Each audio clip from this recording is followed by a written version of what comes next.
What if one of the biggest reasons that studio owners right now are overwhelmed has nothing to do with marketing? One of the things that I'm hearing most often from studio owners everywhere is, I can't get enough great instructors. I can't find good instructors, or I don't trust anyone else to teach my clients, or I feel like I'm stuck teaching all the time because I don't feel like I have a strong team that I can rely on. And you guys, as the Pilates industry continues to grow fast, there is a bigger conversation happening underneath all of this. And that is, are we actually developing instructors well enough for the future of this industry? So in today's episode, I invited the head of the National Pilates Certification Program to talk about the evolution of Pilates education, what certification really means, why so many studios struggle with instructor development, and what studio owners need to understand if they want to build sustainable businesses, not just businesses that are completely dependent on them teaching. So there's a lot in this conversation, and I'm really excited for us to dive in. Well, hi there, I'm Seran Glanfield. I'm a business and marketing strategist just for boutique fitness studio owners like you. If you're ready to be inspired and make a bigger impact, you're in the right place. All you need are a few key strategies, the right mindset, and some support along the way. Join me as I share the real-life insights that will help you grow a sustainable and profitable studio. This is the Pilates Business Podcast. Welcome back to the Pilates Business Podcast. I'm really excited for today's conversation because we're diving into a topic that honestly impacts every single Pilates studio owner, whether you realize it yet or not, and that is instructor development, teacher development. Not just hiring people, not just hiring someone to come and teach, and not just getting certified, but the bigger conversation around what it actually takes to build a strong team of teachers, building careers in this industry, and ultimately building a business and a studio that is filled with folks who are qualified, and highly competent to teach your clients. And one of the biggest challenges that I face when I get to work with studio owners is not just focusing on the marketing side or the retention side. It's also about finding, developing, and keeping incredible teachers and instructors. And as the Pilates industry continues to grow, the conversation around education and certification and teaching standards truly has never mattered more. And today we're diving into that conversation with the head of the National Pilates Certification Program to explore what's really happening in the industry and what I would like to share with you today about what's possible for instructor development as we evolve in this industry. So our guest today is Lolo Arietta. She is the executive director of the NPCP, or National Pilates Certification Program, and she works closely with a board to oversee the organizational strategy, the program growth, and the standards that are set across the industry. She joined the NPCP in 2021, but she's played a key role in the program's evolution for more than a decade before that. Originally from Brazil, Lolo brings a really unique background in the taking care of customers. She knows the industry well, and she is also a licensed martial art therapist, as well as she has been in the same shoes as all of us. So welcome, Lolo. I'm so glad you're here.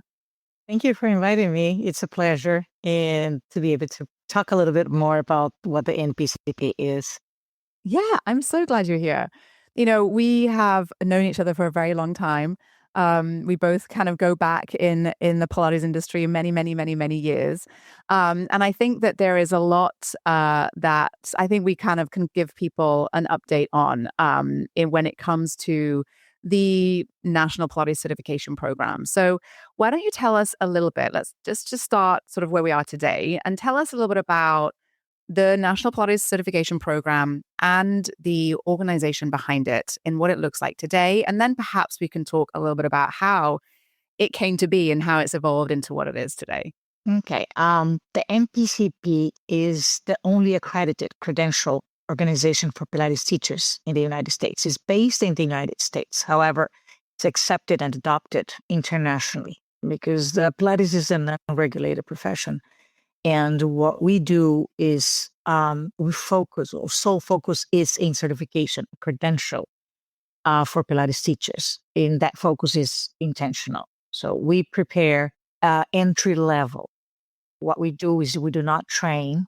We offer an examination for teacher trainers that have finished their training, and they sit for a third party exam, which is what the NPCP offers. It's interesting because I think this is really important to be clear on. I think it's similar to, we look at other industries, and I think I remember when I was first sort of understanding what it was a long time ago now, we kind of compared it to sort of perhaps the bar for lawyers, right? Where you can go to any law school, you can go and learn, all of that you need to learn, but, there's a certain standard that you want to have everybody that practices meet. And that has to be consistent. And, to be a minimum standard, it has to be consistent. And so it has to be the same exam that everybody takes. And that is really where where you come in, where the NPCP comes in to play. It's not a teacher training program, but it is an accreditation that says, hey, I have been through a teacher training program and I meet this minimum standard, right? Yeah, correct. You are definitely correct. Yes, you finish your teacher training, and then it's a third party. So there's no bias with the school, with any organization, or any endorsement of anybody. It's a certified exam created by Pilates teachers for Pilates teachers. It goes through a psychometric process. So it's a completely separate from any school that has assessed the knowledge of a student. So it's a separate piece. It complements the path of the profession after That's right. they get trained. Right. Mm-hmm. And I think, there's a lot of sort of nuances that comes with being a third party and being an accreditation provider, right? You have to be independent. You are not associated with any particular school or training program or lineage or association, right? There's no advocacy for one or the other. All that you do and all your organization is designed to do is to set and uphold a particular standard, right? And one of the things that you mentioned just then was that it's by Pilates teachers for Pilates teachers, and I think one of the things that perhaps we don't often think about when you're in the day to day of hiring teachers and training teachers and thinking about teaching standards is, well, how and who sets those standards?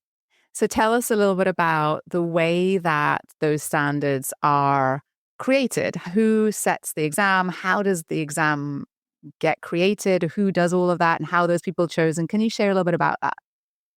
Sure, gladly. What happens is a very nice process, interesting process, because NPCP does not create the exam on our own. The exam is created by Pilates teachers all around the world in different lineages, and they come together as subject matter experts. And we have different groups creating different parts of it. So not just one group creates everything. We just created a job task analysis, which is the role delineation. What is a Pilates teacher? What does a Pilates teacher need to know in order to be a teacher, to be in a setting? We just did that, and we created a new exam content outline, which is the blueprint for the next steps. The exam, after that, the writing, we have a bank, and we have items that we have to write. And then after that, they have to be put in a form. The form gets put out and then validated, and then it becomes an exam. But all this is done by Pilates teachers, different groups of them coming together, discussing what it needs. This new job task analysis that was just created was based on something that is on everybody's mind at the moment, those small courses for the weekend. So we're trying to make the exam as comprehensively as possible, as critical thinking based as possible, to make sure that when you take this exam, even though it's multiple choice, those are real situations that need to be validated. So it validates your knowledge. If you really know you have the experience, you'll be able to sit for this exam. And we try to do that just to make sure that, you are comprehensively trained. So this is happening at the moment, and we're going to launch a new exam in 2027. But this is a beautiful process. Yes, it's a very nice process that I like to be part of. Absolutely. So people can be a part, anyone who is in the Pilates industry can be a part of developing this exam. Yes, for the subject matter experts, yes. We put a call out. We ask them to have at least set for the NPCP exam, so they have the experience of going through the exam, and they know if it's too hard or too easy. And but yes, anyone can be part of. We need 14, 15 people in each step of the way, but we have a really nice set of groups that we're working on at the moment. And I thank so much everyone, because it's a volunteer work and it's so important. Yes. Yeah, it is so important, right? Because ultimately, this drives the quality of instructors and teachers in the industry. And I think a lot of the concerns that when I speak to studio owners, that a lot of their big concerns is around, maintaining a certain quality of within the teaching, within the standards. And I think that as standard, we, exactly. That rapid growth that we've seen in boutique fitness and in Pilates, I think is putting a lot of pressure on the industry to produce instructors faster than maybe even we can than perhaps we can to develop them, right? We properly develop them.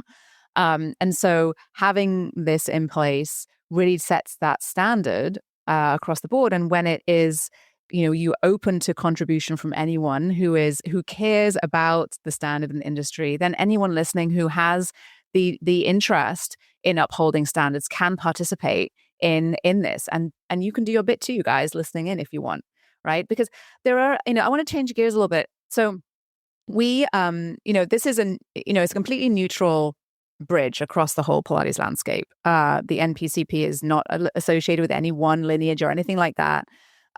So the certification is the same. You sit the same set of questions, regardless of whether who you were trained with. And so that credential carries the same weight, right? And that's the whole kind of point, right? It kind of brings up the minimum standard, but it is a minimum standard. For a lot of people, it won't be the final thing that they do for their teaching. A lot of folks most will continue on to learn, right? But it sort of raises the bar so everybody meets this minimum, okay?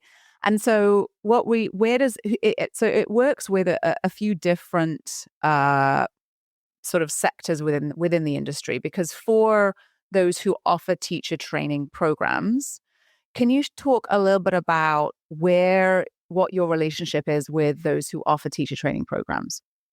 That's the best connection we have in the industry, because the schools, the teacher trainers, are the ones creating those professionals. So we are developing a close relationship with them. At the moment, we're creating a verified program, which means your program aligns with our eligibility. So you train someone, and what the exam, let me go back a little bit. What the exam is entry-level competence. That's what is doing, evaluating the entry-level competence of a Pilates teacher. So from there, sort of a baseline, you finish your school, get your diploma, sit for the exam, and then you go on in your career. So it's one of the steps in your career. And then have to renew every 2 years. That means continuing education to maintain that competence that you proved when you pass the exam. Every 2 years, you need to improve and learn something new. So it helps with the growth of the industry as well. Not everyone's going to stay on that, or, in that base level, because just by doing continuing education, they're learning something new. But it's a baseline. It complements the industry, all the communities. It gets together, and then from here, you move forward in your career. That's basically what this is. Yeah, exactly. I think it's not something that is sort of like the final step. It's like you said, it's the first step, right, on the beginning to set the baseline. So when are you working with, or when you are working alongside teacher training programs, is there, do you give, is there guidelines for them to, whenever there is someone creating a new program to follow so that they are able to meet the requirements? Do you have a framework? We have an eligibility requirement, right? So based on the eligibility requirements, minimum 450 hours, we cannot tell the schools how to teach. We cannot release them, but we can say, look, you need to learn, you need to teach. The candidate needs to learn minimum 450 hours, all the apparatus, all the repertoire, the history, the philosophy, everything. And they do the hours. They separate the hours as best as they can. They assess their students. They do the practical examination that they have to do. So we cannot tell them, but we have some questionnaires. Here is an example of how you can distribute the hours as you see fit, based on the eligibility requirements. So we cannot tell the schools how to do it. We cannot, get into that, but we can take a look at their program and say, okay, this program, somebody goes through this program, they should be able to sit for our exam. So that's what we can do as a credentialing agency, which is the name that we call ourselves as well. Yeah, right. Exactly. Right. Credentialing. I like that. So we set the standard, and then we say every 2 years you need to renew. And that means in order to renew, you have to have continuing education credits, right? And so not only are we setting the minimum standard, but you're also saying, hey, you do still need to continue to learn. And for so many folks who are listening, this is a natural part of your teaching regardless. I know most of the teachers who love what they do, love to learn more about what they do, love to elevate their skills as teachers. And so they're often already doing the continuing education. And this is designed to help support you guys and recognize you for that. But also it's to encourage those people who perhaps are not doing that to maintain their education standards and to make sure that, folks are aware of, the, evolving needs of their clientele and, that developing their own skill set. Because as you said, that the exam itself and initially is sort of the beginning, it's the beginning, right? Yeah. Yeah. I feel like sometimes, some people say, why do we need a certification? We don't need it. I know what I know. However, for safety of the public, you go to someone that you can grasp some knowledge, minimal knowledge that you can grasp, because it's validated, and it's a public. It's, how can I say, it's more for the public than for the teacher itself. Because if you say, I pass this benchmark, which is what we are, we're the benchmark, credentialing benchmark for the profession, then from here on, you know that if you go to that professional, I'm talking about the clients, the public itself, you go there, you know that they met certain standard. And then if they know more, great, this profession is better than that one. However, we know that they know the minimum they need to know in order to be able to work with you. Because Pilates teachers work, they work with bodies. And for me personally, is something that for a teacher to be assessed independently from the school they learn, because we love our children, right? We assess our children, we tell them, but if somebody comes and assesses your child and they know exactly where they're at, that makes a difference. So, Pilates changes people's lives, and you want a professional that knows what they're doing minimally, Right. minimally.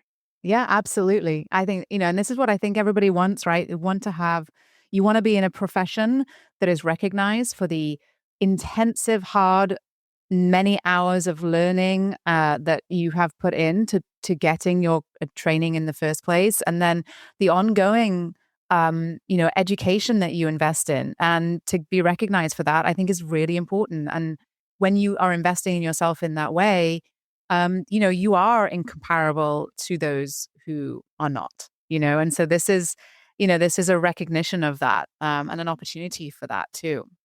So I think a lot of folks right about this point are probably saying, oh, this is so interesting because it sounds a lot like the PMA. So, Oh, yes. Oh, yes. right. So, tell us a little bit about, how the NPCP has evolved and become its own organization. and a little bit about the history and its relationship with what was originally the Pilates Method Alliance, which at one point did in fact house the NPCP organization, right? But over time, you have separated, officially, formally separated. So tell us a little bit about that relationship, the beginnings of this, organization. I think initially was very back in the early days of the PMA being formed was really fundamentally about developing these quality standards in the industry, and how now this has evolved into a separate organization. Can you share a little bit about that? Sure. The exam came to be in 2005. So that was created under the PMA, and the name was Pilates Method Alliance Certification Program. So PMA Certification Program. That was created. However, the PMA was a membership organization. So there was a lot of confusion between a member and a certificate. PMA member, PMA certificate. So that started evolving. And in 2012, it got accredited by the NCCA, which is the accreditation we hold until today.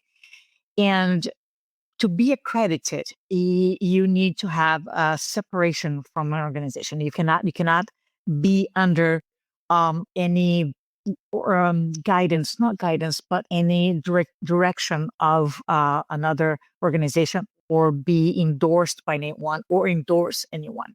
So there was a natural path to separate. So in 2019, the board, which was a commission back then, decided to rebrand the program from PMA certification program to National Pilates Certification Program, something more general, like, AACE, NASM, and all those other names, acronyms. So we decided to change that name and rebrand the program, which was still the same exam that had been created back then, and accredited in 2012. So in 2020, it was time to do a new exam. So it happened at the same time. The rebrand, the new exam, and once the NPCP was able to show independence from the organization, the PMA, it kind of separated and became its own organization with a different, name that had changed already. So what happened is PMA created the exam, it got rebranded, and then got separated. So those are the three sort of benchmarks. So creation, rebranding, and then separation. And now we're completely independent, and the PMA continues to be a membership association, but we have no connection with them anymore. And we're just a certifying agency. We certify individuals and we approve continuing education courses, provided that comes to us offering courses to our certificates. We approve them, and they take to renew the certification every 2 years. Yeah. And you work purely under the guidance of the board of that help to facilitate the exam questions, and they are really the folks who are overseeing that. Really, essentially, I mean, they're the folks who are overseeing the quality standard. And if you go and check out who is on that board, you will recognize many of their names. They are leaders in the industry and have been in the industry for many, many years. And so, what a great group you have there, Lolo, to work with. Fantastic. Yes. Yeah. Very nice. They're a nice group to work with. Very active board. Very active, I'm sure. Yes, they really support us and help create the vision, the branding, marketing. We have different committees. So the school outreach committee that focus on the schools, community committee, building committee. We also have branding and marketing committee to make sure that our voice out there is a clear voice.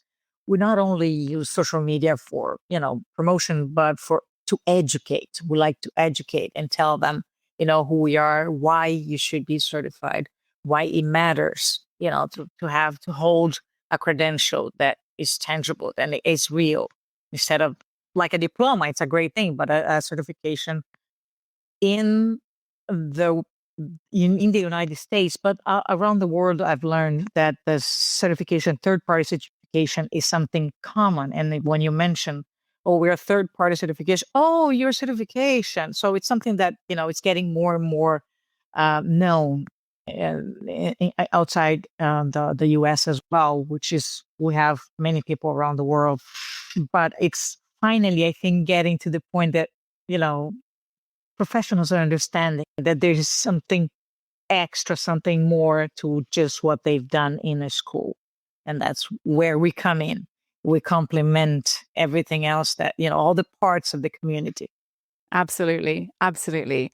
Well, thank you so much, Lolo, for coming on and sort of opening up perhaps, the eyes and to explain a little bit about what you do. And can you share with us a little bit about if people want to learn more about the National Pilates Certification Program, the exam, et cetera, what's the best place for them to find that information and where should they go? I would tell them to go to the website, www.netpcp.org. It's very short. The name is huge, but we can get to a short netpcp.org. And they can also email us, the emailing or in the website, you can contact us. We respond. We have a nice team. We have a really hardworking team that I'm so proud of. We're all friends, and we try to give the best customer service that we can possibly to everyone that reach out to us. But by email, phone, whichever way you want to reach out to us, in the website has everything that everybody needs to contact us. I have to say, having interacted firsthand, super great responses and always really, really, great, really wonderful to work with your whole team. So thank you, Lolo. I encourage you all to listen, who are listening, to get in touch because, as we wrap up, I think, one of the biggest takeaways from this conversation is that, we're a rapidly evolving industry. And, as a business owner, as a studio owner in this industry, I know your success is directly connected to the quality of the people that you have who are teaching your clients, right? And when you think about the quality and the development of your instructors, it's very different to just hiring someone and putting them on the schedule, and in order to uphold those standards, this accreditation is really important. Education matters, standards matter, quality matters, and building a sustainable studio really requires someone who cares about that within their studio and sets this tone for their whole team. And I think, I hope that today's conversation gave everyone listening, a deeper perspective on, what is possible for upholding some of the standards in the industry, and perhaps think a little bit differently about, how you can participate in elevating that standard and making sure that minimum standard at least exists, but also the involvement and the support of continuing education within your team and within your teachers as well. So there's a lot to think about. Lolo, thank you so much for joining us today and sharing your insight and perspective. Such an important conversation. Thank you so much for having me. It was a pleasure being with you. Absolutely. So if this episode is something that resonated with you, I'd love you to share it with another studio owner who would benefit from hearing this conversation. And if you're at the stage where you'd like to learn a little bit more about hiring and evolving and developing your team, as well as stronger systems, stronger leadership, and more sustainable growth for your studio, that's exactly what we do inside of Thrive. We have these conversations all the time about how you can help your team be better teachers, be a stronger team, be a high-performing team, serve your clients better. And so you can learn more about that at spring3.com/thrive. Thank you so much for listening, and I'll see you next time. Did you love this episode and want more? Head to spring3.com and check out my free resources that will help you run a profitable and fulfilling studio business. And before you go, one last reminder, there is no one way to do what you do, only your way. So whatever it is that you want to do, create, or offer, you've got this. Thanks again for joining me today and have a wonderful rest of your day.